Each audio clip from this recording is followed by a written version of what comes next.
أعوذ بالله من الشيطان الرجيم. بسم الله الرحمن الرحيم.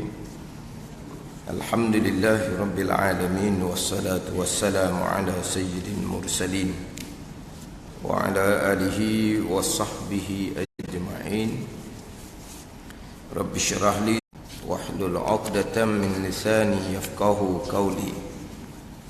سبحانك لا علم لنا إلا ما علمتنا إنك أنت العليم الحكيم. ولا حول ولا قوة إلا بالله العلي العظيم. Muka surat 2. Muka surat 2 barikan dia yang dibangkitkan Nabi kita Nabi Muhammad sallallahu alaihi wasallam dengan terang mukjizat, yakni dengan mukjizat yang terang, yang nyata, yang zahir pada Nabi sallallahu alaihi wasallam, dengan terang mukjizat. Mana hak kita dengan mukjizat saja dah. Dengan mukjizat je. Ada tak terang mukjizat? Ada? Ada tak? Ada? Tak tambah lagi lah tu. Sebelum ni kan, muka surat sebelah tu, sebelum membaca hendaklah didahulukan pada membaiki. Sebelah ni muka surat 2. Sebelah muka surat 1. Sebelah lagi tu muka surat kosong. No, 2, 1 sebelah. Sebelah tu lagi kosong dah. Cuba dah. Sebelum membaca hendaklah didahului pada membaiki. Sebab ada dalam kitab ni tersalah cetakan. Sama ada tersalah tu kurang satu perkataan ke, tersalah tu cetakan jadi keluar perkataan yang lain. Sebab pengarang hanya mengarang, pencetak itu syarikat, bukan tuan kita. Bukan tuan kita ni ada kilang cetakan di rumah masing-masing, bukan. Maknanya pengarang ni dihantar karangannya kepada pencetak, kilang yang mencetak. Kadang-kadang sebelum pengarang mengesahkan, pengarang cek dah. Tapi apabila siap cetakan baru perasan pula ada hak salah. Jadi tak boleh nak buat dah lah, sebab dia cetak dah. Maka dibaiki di awal kitab. Sama juga dalam buku-buku kan, bukan gitu. Tersalah. Jadi tersalah ni bukan pengarang, tersalah dicetakan. Jadi dalam kata kena baiki tu ada sebelah tempat. Kena baikilah sebelah ni. Sebab hak kita baca hari ni ada 2 tempat tu. Sebab yang pertama, yang kedua tu. Yang pertama, yang kedua tu, kedua-duanya muka surat 2 belaka. Hak kita nak baca ni. Cuma hak sakninya dengan terang mukjizat baris yang ke sebelah. Lepas tu bawah selagi tu baris yang ke-12. Bawah saja. Hak salahnya rasulnya. Yang betul risalahnya. Bawah sikit tu. Dengan terang mukjizat yang mengalahi akam seterunya, kerana menguatkan akan rasulnya, akan risalahnya. 2 tempat tu. Sebab itulah sebagaimana saya biasa sebut semua, kalau ada baiki kita, bukan baiki hak pengarang, baiki kerana tersilap cetakan. Ini kitab ni, Pati Paridah ni kitab kemudian. Kalau kitab-kitab yang lama, sebenarnya yang pergi kepada cetakan bukan tuan kitab, itu orang kemudian.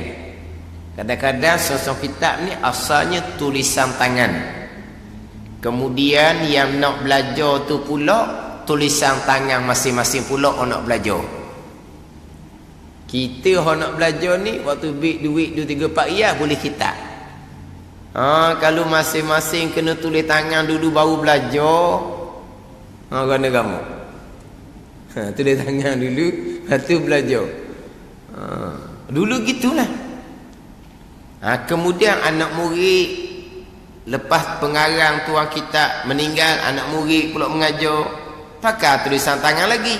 Kemungkinan anak murid tu pun yang anak murid pada anak murid tu mungkin pakai tulisan tangan lagi. Kemudian barulah pergi kepada cetakan. Sebab tu terkadang cetakan ni sendiri tak sama. Contoh kitab Munyatul Musalli. Munyatul Musalli. Saya ada 2-3 cetakan. Mana terkadang kalau masa kita duduk belajar dengan tugu baiki. Ni kena tambah satu perkataan. Ni perkataan ni salah. Sebenarnya kena tulis begini. Tapi bila kita jumpa cetakan lain, kita tengok ia sungguh. Tugu kata kena baiki tu cetakan selagi tu comel. Tak betul tu. Jadi maknanya apabila tok guru kita baiki sebab tok guru dia baiki. Tok guru dia baiki sebab tuan guru dia baiki sampai kepada tuan kitab sendiri. Ini ada silsilah apa panggil. Ada panggil apa? Mata rantai. Belajar. Walaupun kitab Jawi yang kira-kira kita pandai baca Jawi ni kita boleh mengajar. Jangan gitu. Kitab Jawi sendiri pun kalau nak mengajar, biar kitab hak kita belajar. Faham tak? Sebab tu setengah-setengah tubuh saya mengajinya, ada kitab-kitab Jawi hak agak kemudian. Kita minta dia mengajar, dia tak mau mengajar. Sebab apa dia kata saya tak mengaji kitab tu. Walah kitab kecil je. Tok guru duk mengajar, duk mengaji kitab besar-besar. Ambil kitab kecil saat ni, kupas mengikut kitab besar. Tapi oleh kerana dia kata saya tak belajar kitab tu. Bukan ilmu dalam kitab tu dia tak belajar dalam kitab lain, tapi kitab tu saya tak belajar. Jadi kitab Jawi saya belajar sungguhnya banyak lagi tak ada nak mengajar. Dia tak ambuh hak tu. Dia tak ambuh kitab Jawi hak dia tak belajar. Beralu. Walah tu guru mengajar. Kitab mana pun dia baca, kitab Jawi ke buku Rumi kalau dia baca, dia ilmu kitab besar tu kemas dah. Hak tu takkan nak jadi lagi.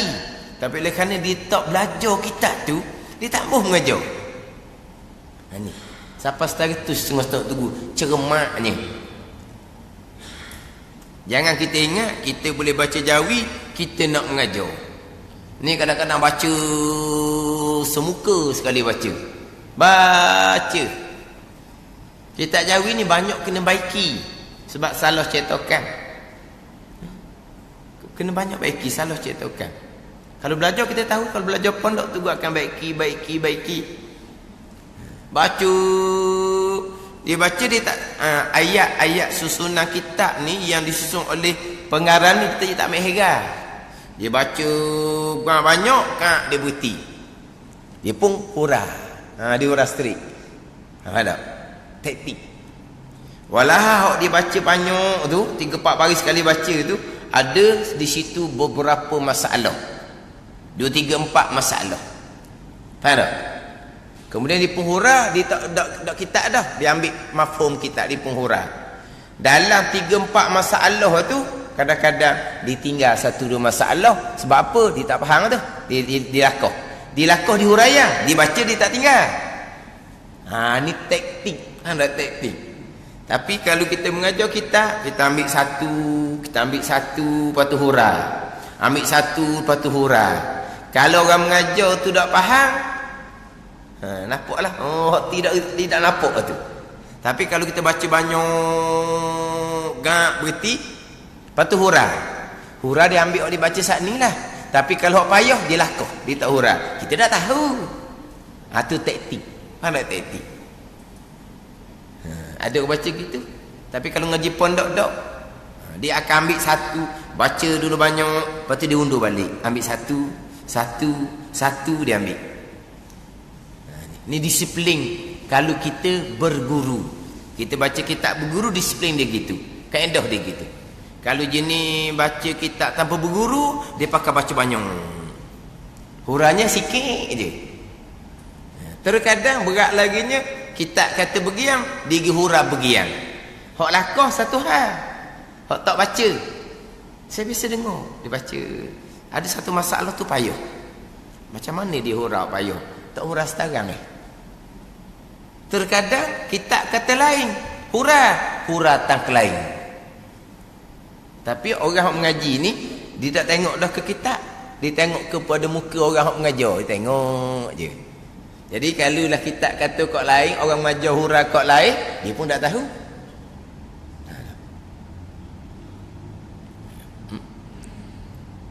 Ni contoh, bukan nak pergi pada masalah, ni contoh. Kitab Sabila Muhtadi, kitab pekoh tebal. Kalau buku dalam tu dia ada pembicaraan selepas daripada cerita bab waktu solat.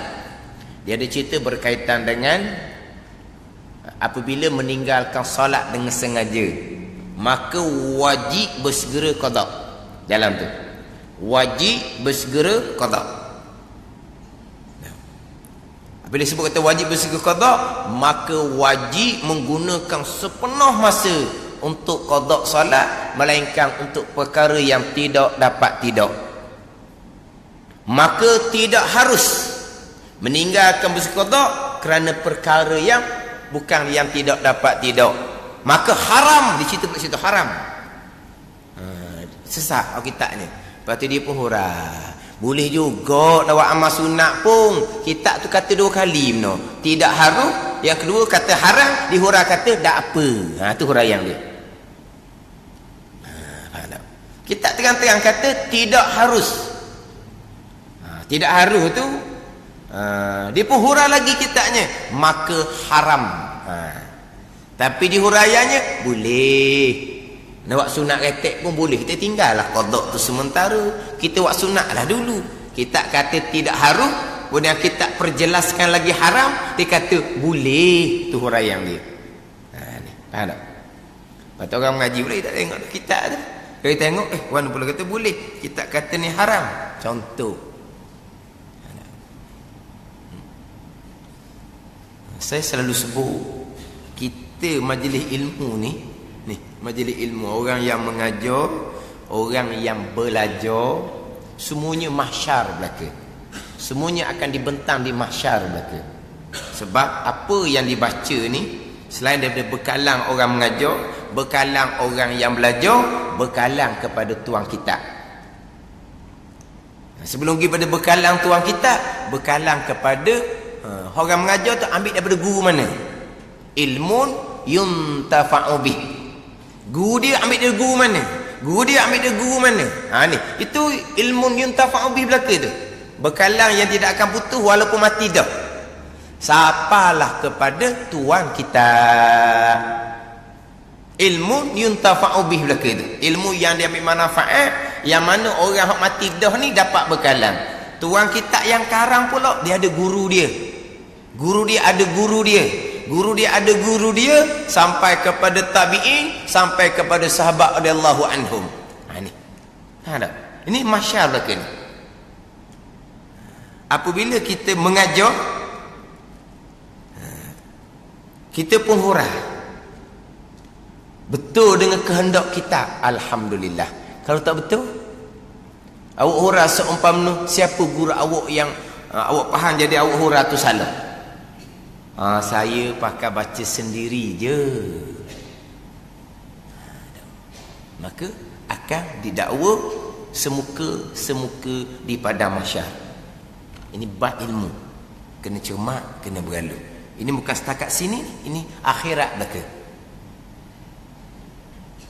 Tapi bila sebut kita, ada pula orang melenting. Dah kalau gitu, tak apa kita tak boleh nak baca, belajarlah dulu, lepas tu bacalah. Dah kita belajar tu tak nak baca, kita mengajar kita belajar. Tak ada masalah. Kita belajar banyak. Kita mengajar hak kita belajar. Tak ada masalah. Kan? Ini takut. Sebab tu ni hak tuan guru seorang tok guru ni, walaupun kitab kecil, kalau dia mengajar takkan lari. Sebab dia alim tu kitab-kitab besar. Kita hulu kitab Jawi hak baru tu, dia tak mau baca. Alasannya saya tak belajar kitab tu. Kitab saya belajar banyak lagi kalau saya nak mengajar.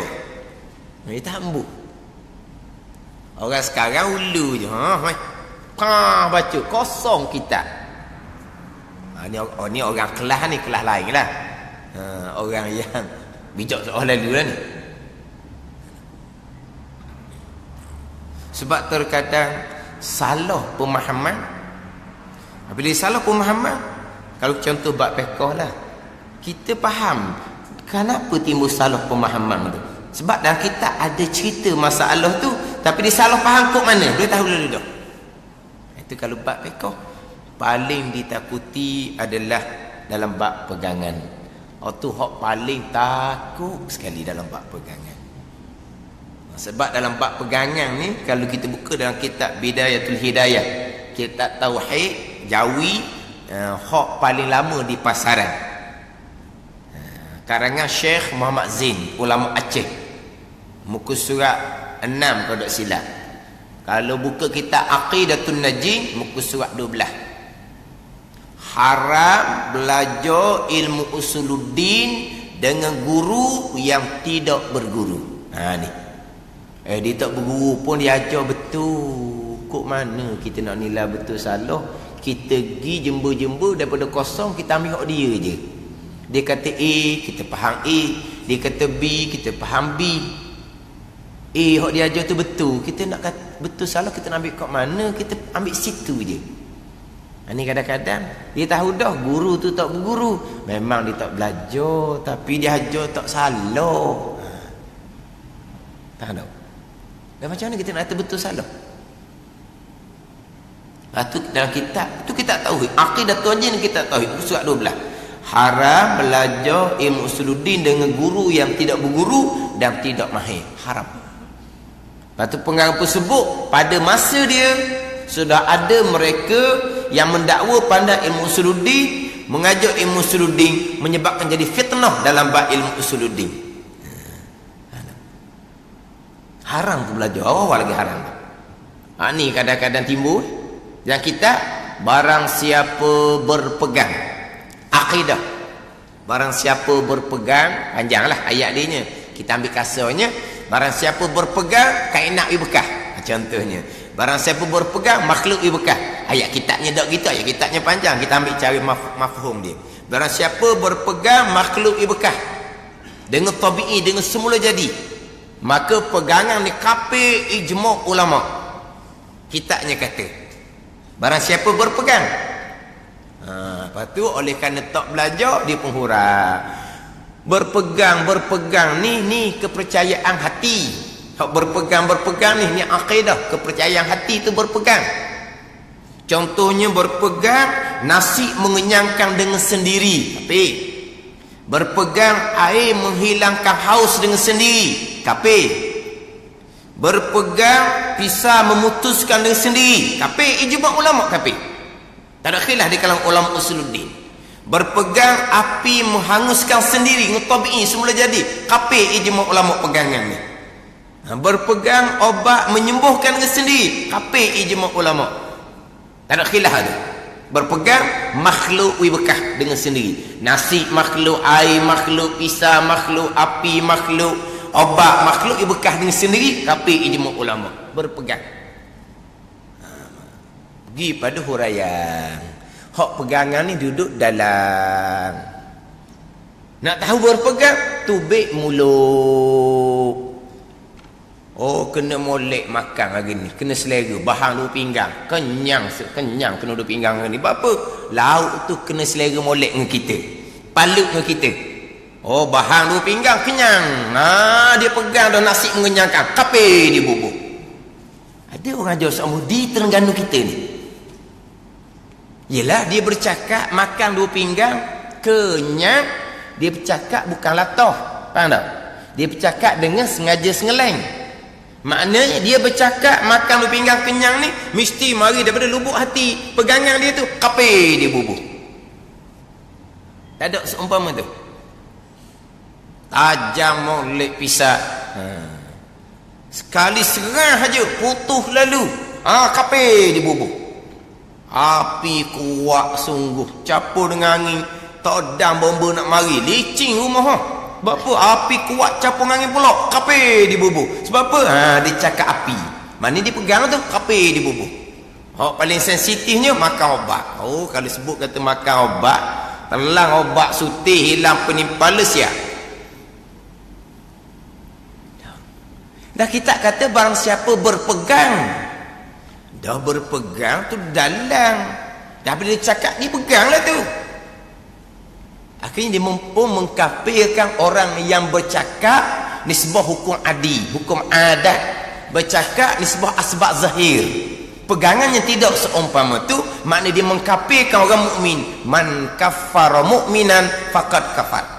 Sesiapa yang mengkafirkan orang mukmin, siapa jadi kafirnya? Yang mengkafir tu jadi murtad wali'azabillah.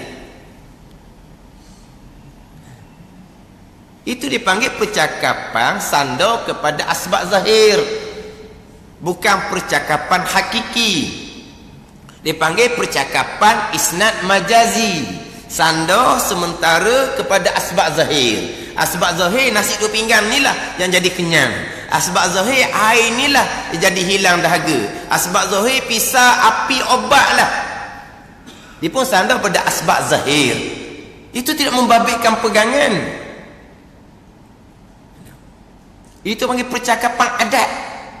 Bahkan kalau kita mengaji ilmu tauhid sungguh, kita mengaji ilmu tauhid, dan kita ni tak ada huraian tu. Dia ada hukum akal, dia ada hukum syarak, dia ada hukum adat.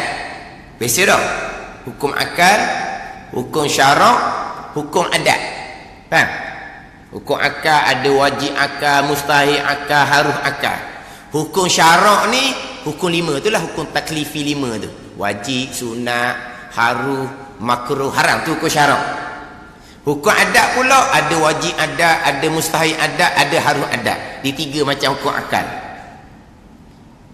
Dan kitab tauhidnya hak wajib adatnya, contoh ni contoh. Wajib adat ni dia kata makan 2 pinggang wajib kenyang. Itu wajib adat. Makan sepinggang harus kenyang. Tak makan mustahil kenyang. Makan 2 pinggang wajib kenyang. Wajib tu bahasa Arab, bahasa kita makan 2 pinggang mesti kenyang. Jangan kita tahu itu. Mesti warna pulak ni bukan nasi mengenyangkan, Allah mengenyangkan. Mereka kata mesti itu wajib adat. Dah kita berpegang Allah mengenyangkan, itu wajib syarak, itu pegangan. Faham tak? Wajib syarak pegangan kitanya, segala-gala yang berlaku Allah yang buat, makhluk bekas sama sekali, itu pegangan kita, hak wajib syarak kepada kita. Hak kata makan 2 pinggang wajib kenyang, itu wajib adat. Itu yang kita tahu dah tu. Tiba-tiba cakap adat tak ada, cakap adat ubuh kafir. Mengkafirkan orang mukmin ni bukan haram, kafir balik ke dia sendiri. Murtadlah dianya, terbatas semua amal ibadah dia daripada dia balik, dan terputus hubungan suami isteri, wajib diparakkan sementara, dan wajib bertaubat, wajib kembali pada Islam dalam tempoh iddah. Tidak kembali akan tercerah dengan sendiri, bersama juga zina sampai ke mati. Ingat baik. Tapi saya kata kafir, saya ngaji gitu, ini kata haram awal-awal ni. Orang cakap adat, cakap asbab zahir. Dah bila cakap makan kenyang, makan obat hilang penimpala, itu cakapan sandar pada asbab zahir. Bukan cakap hakiki, bukan cakap sebenar-benar.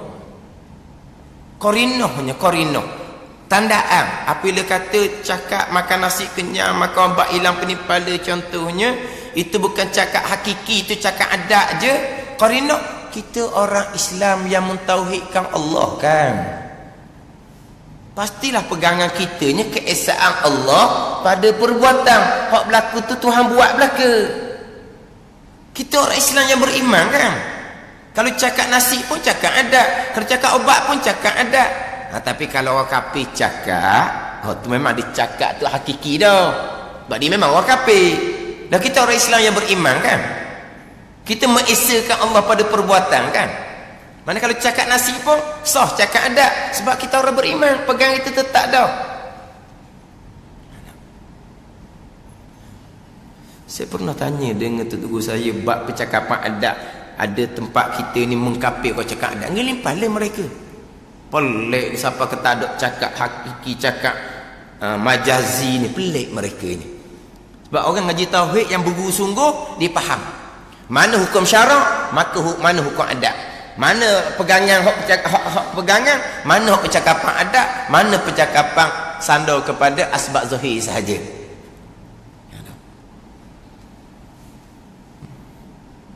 Tak pernah jumpa. Selalu cakap, mu cakap tak ada Tuhan pun. Mu cakap tak ada Tuhan pun. Kafir mu dibubuh.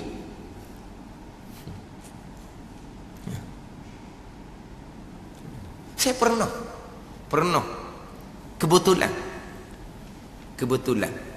Dia ceramah. Lebih kurang gitulah. Lebih kurangnya. Kalau cakap adab tadilah. Syirik dia kata. Cakap apa dia lah dia punya tajuk. Kalau cakap contoh saja makan nasi kenyang. Cakap gitu syirik dia kata. Tapi tak kata haramkan nasi, tapi maksud lebih kurang samalah. Mana sandar kepada asbab zahir, sandar pada makhluk syirik dia kata. Tak boleh gitu syirik.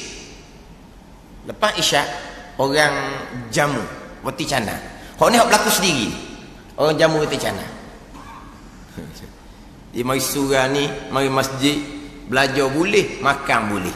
Kita pun sama lagi makan boleh. Tak nampak luar. Kita tak boleh lama sangat kelas ni. Tak jadi lama sangat. Sebab apa? Siapa time dia ajak makan, kena pergi makan. Kira-kira kelas kita dalam sekitar je ni. Mari boleh ikut kelas, boleh makan pula. Jadi pihak masjid pakai jemput belakang tu. Dia suruh jemput habis kelas jemput, kita jemput tengah ni. Biar semangat sikit nak belajar lagi boleh makan. Dia dalam pukul 10 dia ada buat program depan tu. Lepas ada program tu ada makan belakang. Mana belajar boleh, makan boleh. Jadi lepas isyak orang bawa roti canai. Kata Syekh mari makan roti canai. Oh minta maaf roti dah dia makan roti canai gemuk dia kata. Dia kata gitu. Saya dah tahulah. Roti canai ni apa? Kena kolesterol ke apa? Kolesterol. Minyak tu minyak tau. Jadi dia banyak kolesterol. Jadi gemuk gitu. Dia kata saya dah makan roti canai gemuk dia kata. Saya ni jenis laju sikit. Dasar ni awak kata tak boleh cakap asbab ni syirik. Ni samalah juga roti canai tidak boleh menggemukkan. Allah yang menggemukkan. Apa kata roti canai pula? Dia jadi macam tak faham apa dia cakap. Dia pakai lari gitu je.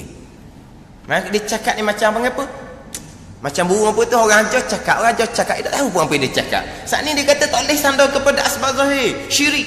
Lepas tu bila ajak makan roti canai dia kata roti canai gemuk. Apa roti canai lebih bekas?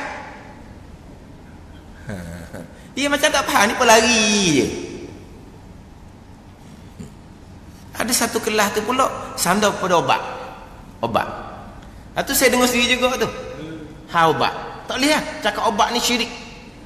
Selesai makan, tu saya dah capur tu. Tapi saya dengar dia cakapnya minyak pelincir kereta. Kan ada minyak pelincir, bukan minyak kereta lain. Minyak hitam, minyak selendar tau. Minyak selendar lain. Ini minyak tambahan. Minyak tambahan ni bubuh dalam minyak kereta ke dalam minyak selendar? Minyak selendar, bukan bubuh dalam minyak kereta. Dan minyak tambahan ni, minyak pelincir pun dia panggil.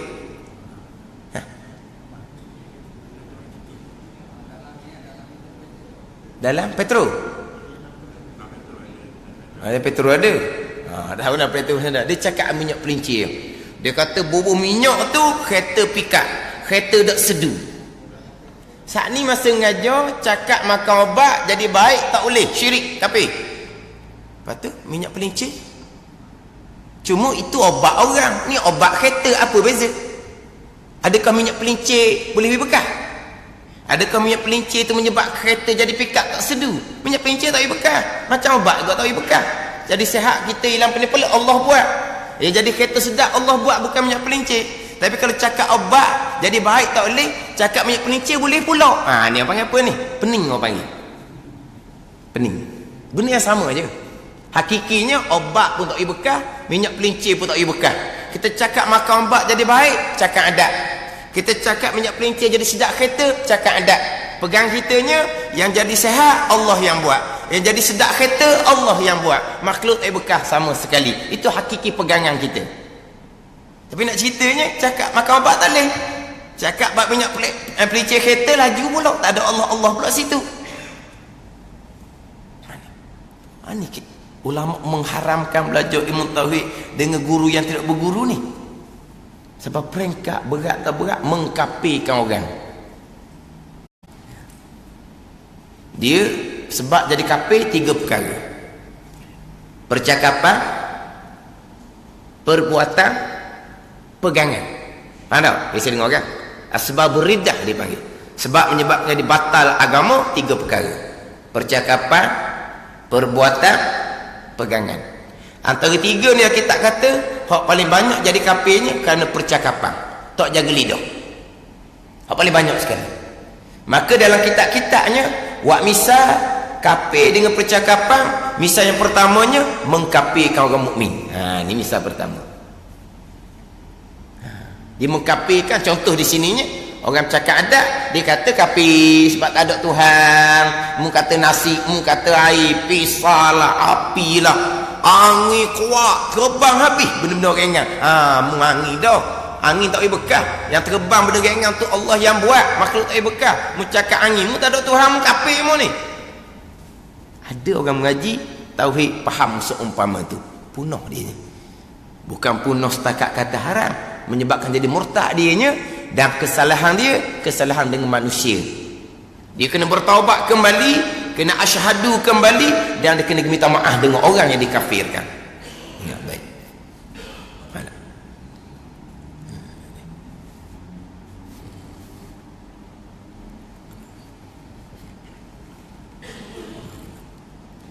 Tapi bukan ilmu tauhid sajalah, ilmu-ilmu yang lain pun sama juga. Ilmu fiqh ke ilmu tasawuf pun sama. Dia kena berguru. Kitab Jawi contoh dia banyak yang tersalah cetakan. Terkadang ni. Jadi hari ni masih singkat, tak sejam setengah. Jadi tak masuk kitab, tak tahu kita hari ni 9.40 dah. Seperti 9.45. Seperti 9.45. Nak baca kitab gitulah. 5 minit lagi. Kita kalau bak makan laju sikit lah. Tak apa bak makan laju pun, belajar laju juga. Ni makan aja laju, belajar tak ambu. Tu tak jadi ya.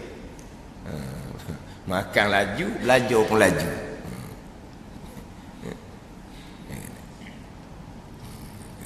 Dia terkadang dalam kitab ni, dia jatuh satu perkataan pula paling mustahak. Contoh dalam kitab tauhid, dia tidak berdalil. Mana dia berpegang Allah ada, contohnya apakah dalil? Apakah penunjuk berpegang Allah ada? Mak ayah kita kata Allah ada, saya pun pegang Allah ada lah. Ada orang duk sebut kata Allah ada, saya pun pegang Allah ada lah. Apa dalil kata Allah ada? Apa dalil, apa penunjuk yang jadi awak pegang Allah ada? Tak ada dalil. Turut orang semata-mata. Jadi dia berpegang tanpa dalil. Tapi kalau dia belajar, dia boleh faham dalil. Mana orang ni orang bukan kata orang yang betul benda pun ke apa? Bukan orang jenis tak cerdik tu lah, IQ dia rendah. Bukan, dia orang boleh terima ilmu.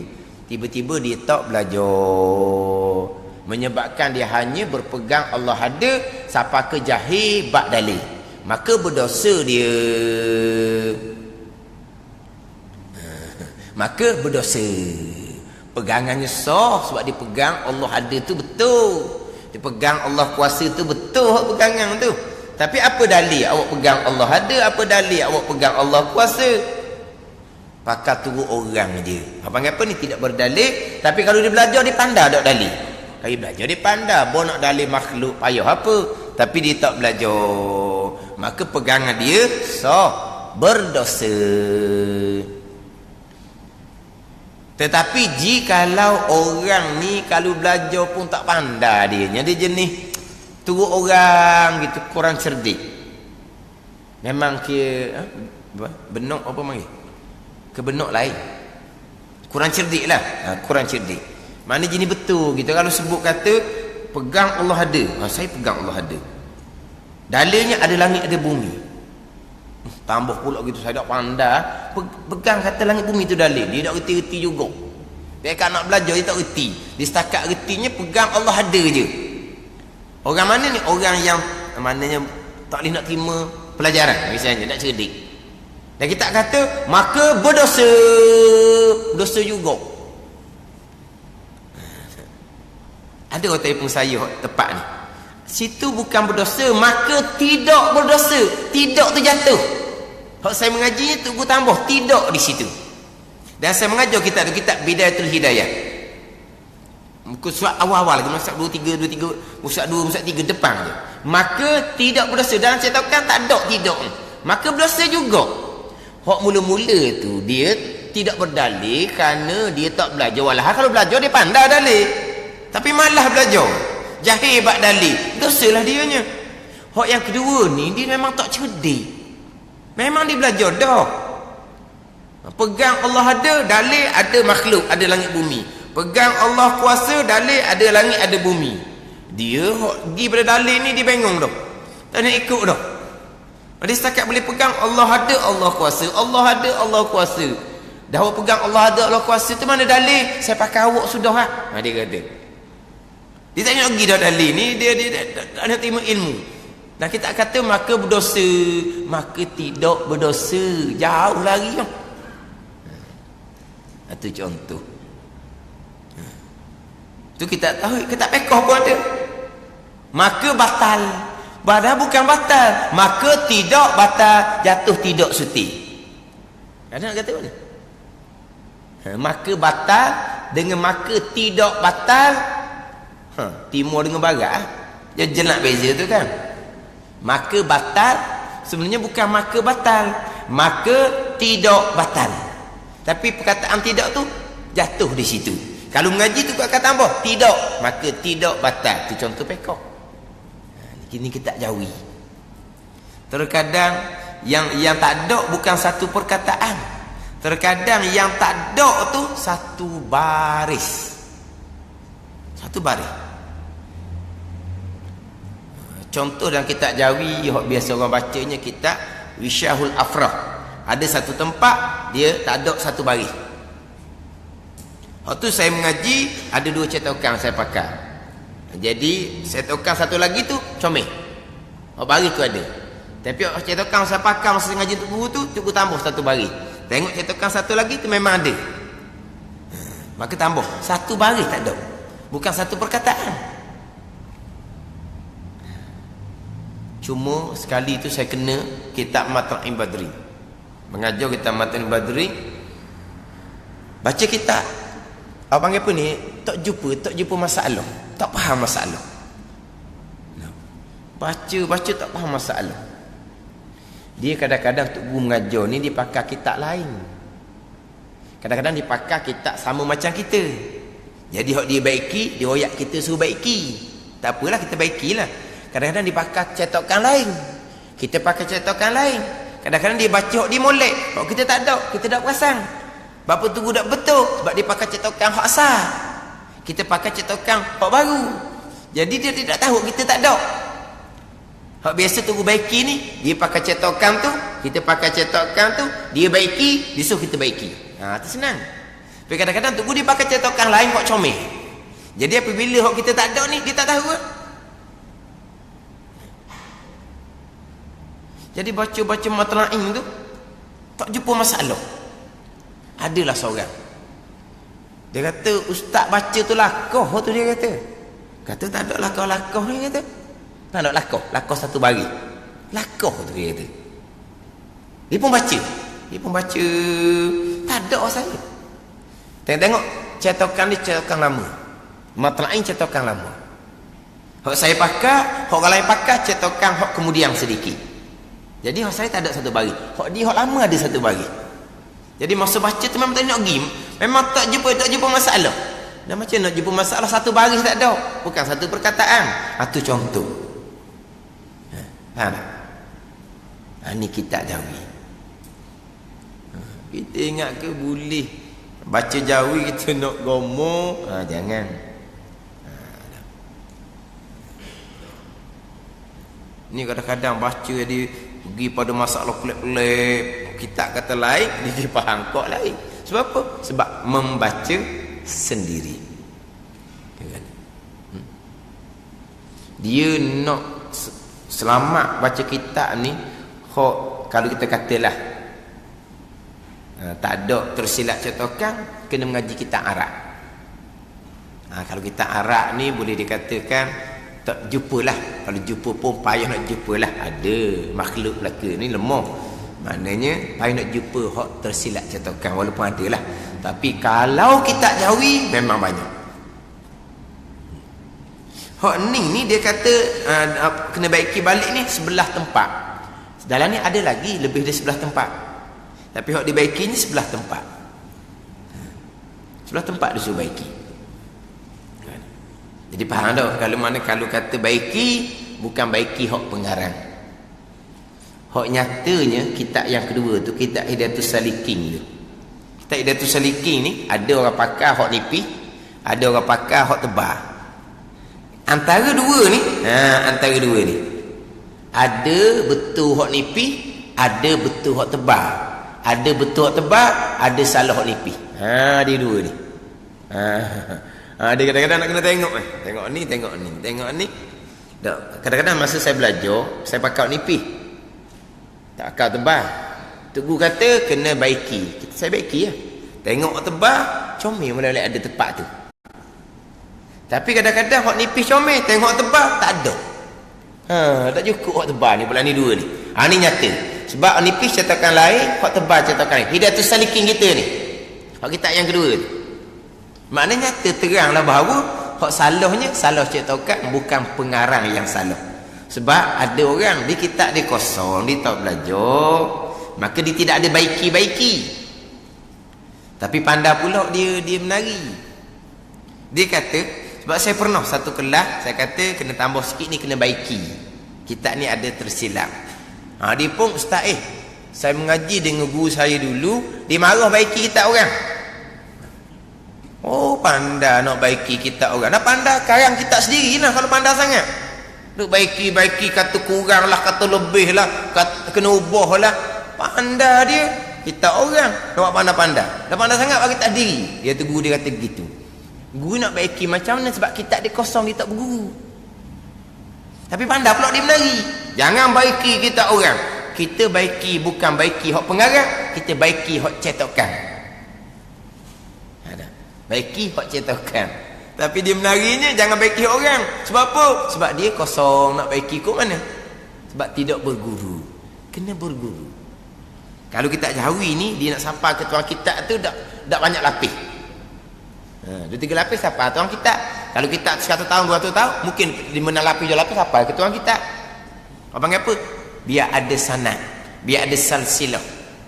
Ni kitab agama.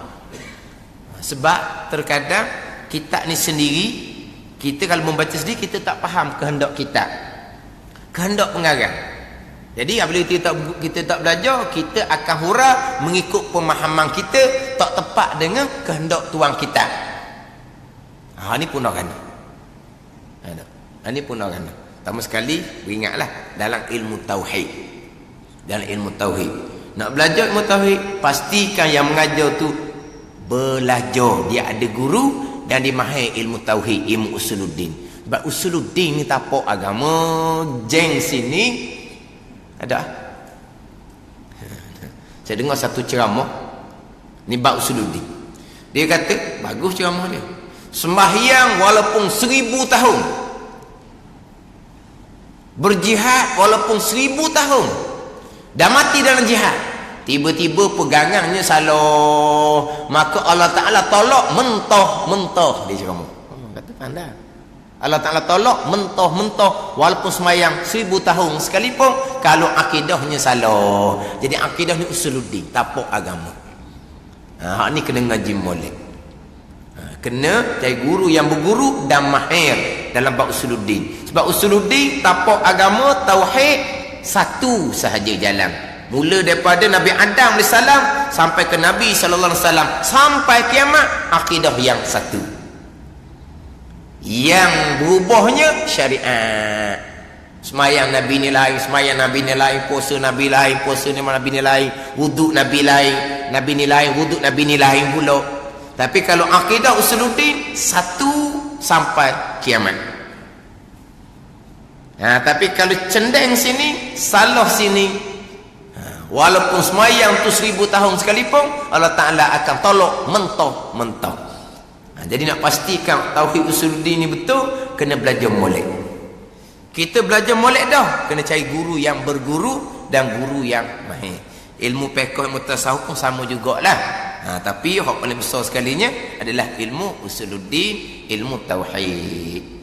Jadi kita kelas minggu ni kelas lepas raya. Raya pun dah habis lagi. Tapi bunyi kata minggu lepas ada orang termari sini. Ada juga mari minggu lepasnya. Tu dah tahulah salah maklumat macam mana. Ada juga yang ingat ke minggu lepas ada kelas. Walau ada silap berapa kali royak. Lepas raya Sabtu 2 kali tak ada. Sebab minggu lepas saya hantar anak ke foto ni. Bunyi kata ada orang mari juga. Mungkin dia salah maklumat barangkali. Ada minggu ni minggu raya lagi lah. Jadi kita ni kitabnya setakat baiki tadi lah. Baiki sebelah tempat. Jadi hak baikinya yang pertama dengan terang mukjizat, yang kedua Rasul kita baiki dengan risalahnya, dah sampai ke sebelah tu baiki rumah lah. Baiki belakang tu. Sebab sebenarnya saya sebut dah baiki dulu sebelum daripada kita mengaji kitab ni, kitab Fatih Faridah. Wallahu a'lam. Bismillahirrahmanirrahim. Alhamdulillahirabbil alamin, wassalatu wassalamu ala sayyidil mursalin wa ala alihi wa sahbihi ajma'in. Allahumma aftah alaina futuhal arifin, Allahumma allimna ilma akdamin, wa fahimna famasabikin, warzuqna riqat talibin, Allahumma zidna ilman wa alhiqna bis salihin. Wa sallallahu ala sayyidina Muhammad wa ala alihi wa sahbihi wa sallam, walhamdulillahi rabbil alamin. Jadi dijemput ni samalah, lelaki pun sama, puan pun sama. Dia pergi bawah ni bawah dia punya petah tu, kemudian ada makan selepas tu. Terima kasih.